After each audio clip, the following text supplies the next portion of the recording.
Welcome back to the second week of Advent. I hope you found it meaningful. I'm Sister Janice Brown with Dominican Center for Spirituality for Mission,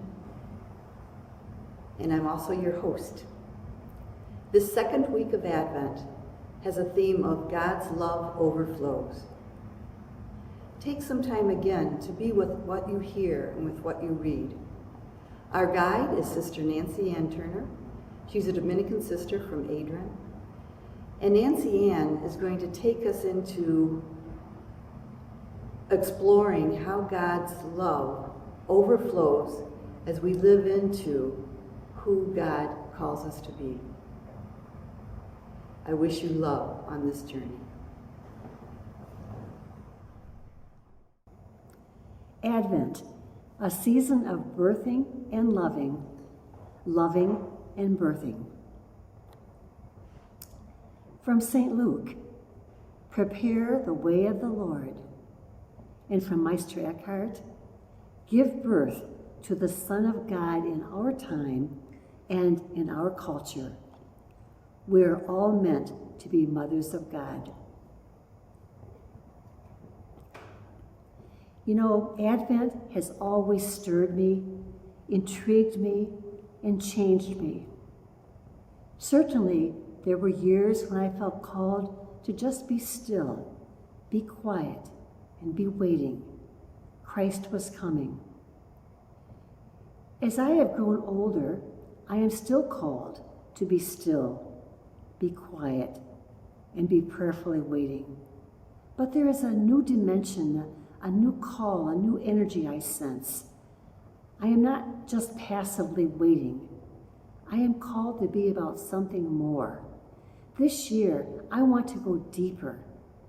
I want to take a more active role, an active part in presenting Christ to the world. In fact, daunting as that Meister Eckhart quote is, we are all called to birth Christ, to be bearers of the human face of God. Thus, Advent is that precious time when we are invited to concentrate on a very real birthing process. Many of us are childless, none of us are barren. We are all called to plant those seeds, nurture those souls, so that life can be born again and again, in us and through us. This past week has seen the anniversary of at least 3 significant events involving actions by women that birthed major conversion in people's lives. Earlier this month, it was the 69th anniversary of the arrest of Rosa Parks and the famous Seat on the Bus event. Her simple action was a major force for the civil rights movement. Although it sometimes seems just like yesterday, last week we celebrated the 44th anniversary of the 4 church women, Maura Clark, Jean Donovan, Ida Ford, and Dorothy Kazel, who nurtured the seeds of the gospel in El Salvador and were martyred for it.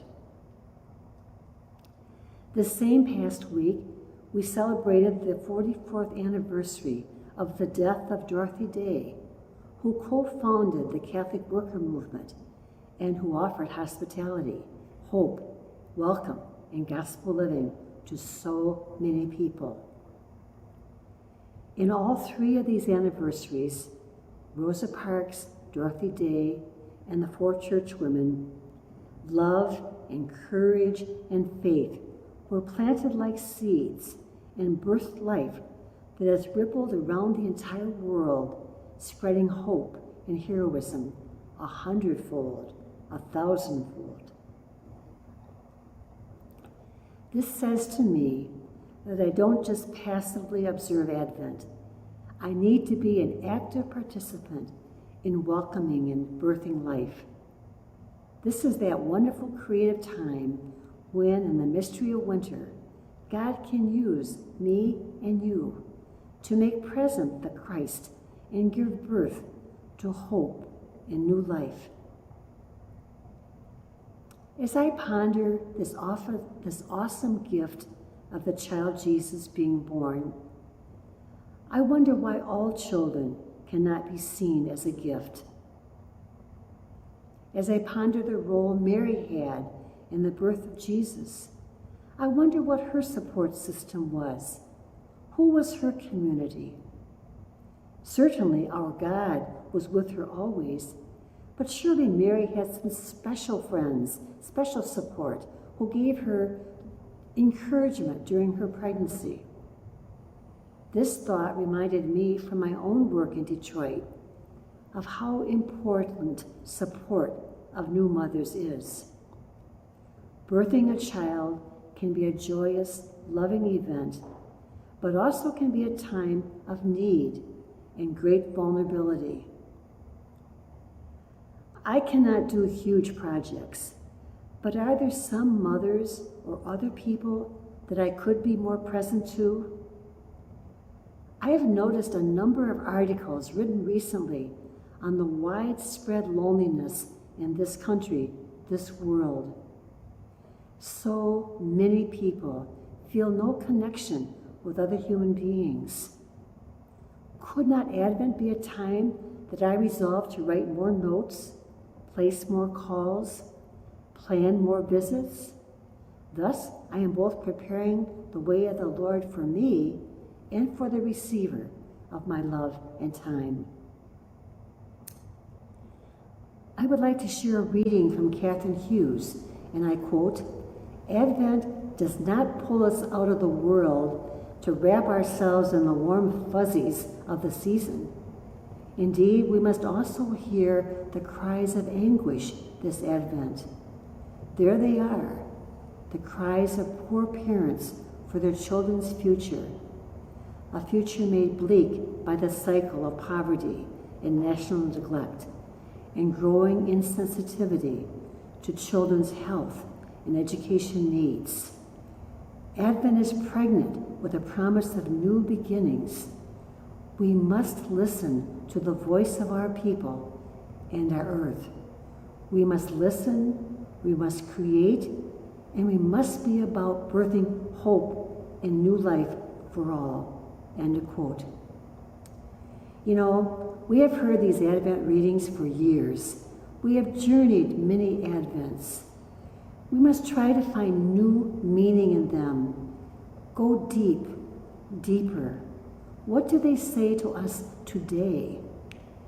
It seems to me that preparing the way of the Lord this December 2024 means really pondering the essence of what Advent could be all about. What are we preparing for? What message do we want this sacred feast to bring into the world? The Philippians reading for Second Sunday of Advent urges us to discern what is of value this Advent. What choices can we make for preparing the way of the Lord? Jan Richardson reminds us also that we must ask God's help to be Advent people of birthing, of blessing, and of loving. I would like to end with a prayer taken from a book called Prayers for Planetary Pilgrims, Psalm for New Wineskins. Come, O you who are ever new, wrap my heart in new skin, ever flexible, to be transformed by your Spirit. Set my feet on fresh journeys this day. Inspire me to speak original and life-giving words, and to celebrate creatively, give shape to the new. Come and teach me how to give birth.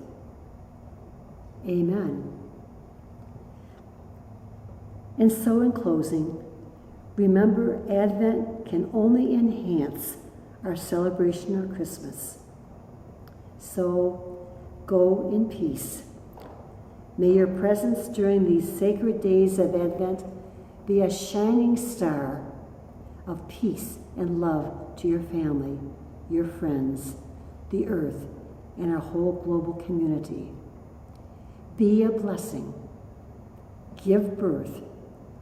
Reach out in love overflowing.